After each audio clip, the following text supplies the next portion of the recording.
666. Three numbers which strike so much fear that there are people who won't watch this video. Three numbers which have become one of the most widely recognized symbols for the Antichrist, or more commonly, the devil.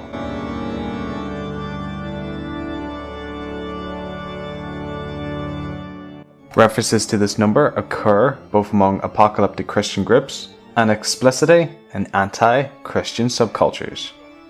It's common to see the symbolic role of the integer 666 transferred to the digit sequence 666. Some people take the satanic associations of 666 so seriously that they actively avoid things related to 666 or the digit 666. This is known as this ridiculous word, which I'm not even going to attempt to pronounce. The number is so widely feared that certain books will miss the number 666, and a town in Louisiana called Reeves finally won a court case spanning 40 years in order to remove it from their telephone numbers in 2007. But why is this number so widely feared? And what is the meaning of this eerie number?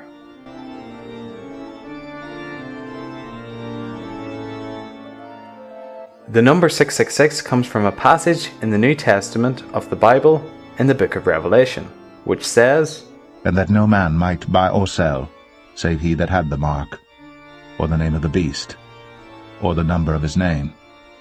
Here is wisdom. Let him that hath understanding count the number of the beast.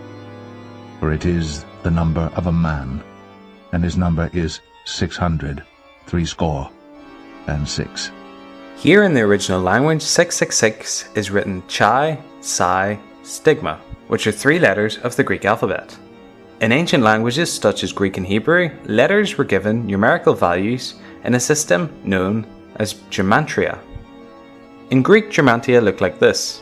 Alpha to theta are 1 to 9, iota to pi are 10 to 80, and rho to omega are 100 to 800. Other random symbols were added to fill in the gaps, and the most important for us being stigma, which is 6, and the other two of course represent 90 and 900. The Hebrew system is essentially the same, with just different letters. Using the same system of gematria in Hebrew, people have traditionally generated a number from the name Neron Caesar, which produces the number 666. By the way, note Hebrew doesn't have vowels, so these of course are not added. Thus many people have been led to believe that the number 666 may have been a coded reference to Nero the Roman Emperor from 55 AD to 68 AD. This is quite widely accepted by scholars, but there's already an issue with this. Neron is a very rare variation of Nero's name, and early Christians recognized this as a problem and even went as far to change 666 to 616 to fit with the normal rendering of his name. Over the years, many other people have been identified with the same system to be the Beast of Revelation or the Antichrist. Possibly the most famous is Pope Innocent III's identification of the Islamic prophet Muhammad using a very obscure version of his name, Mometis, and the Greek alphabet. But what does 666 mean? Does it require the use of this gematria? Well, I think not. In fact, I believe there's a simpler explanation to the mysteries of 666 that does not involve any knowledge of Greek and Hebrew or any maths. In fact, it's quite apparent and yet easily overlooked. In the book of Revelation, the number 7 appears quite frequently. The Apostle John sees 7 lampstands, 7 stars. He receives and writes letters to 7 churches. The Lamb, i.e. Jesus, opens 7 sealed scrolls, and in chapter 4 verse 5 there are 7 spirits of God. And these are just some examples of the amount of times 7 appears over and over and over again. The number 7 in our culture is always hailed as a lucky number, and in ancient Israel it was the number of perfection, important as the 7th day was the day when God rested from his creation.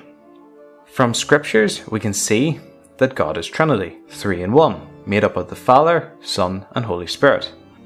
And if you attributed each one of these with the number 7, you get the number 777. And I'm sure at this point you can already see where I'm going to go with this.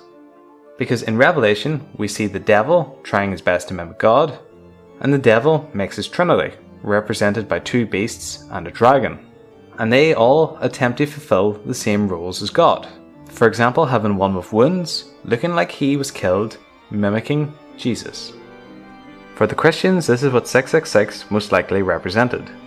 Despite the best attempts at copying God, it was just not possible.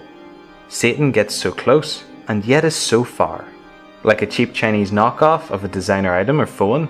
Sure, it looks about right, but soon enough, things fall apart, and it's just not the same as the real thing. Anyway, thank you for watching, hope you enjoyed that. If you have any other thoughts, leave a comment. And in the future, we're going to take a look at some other mysteries and religions.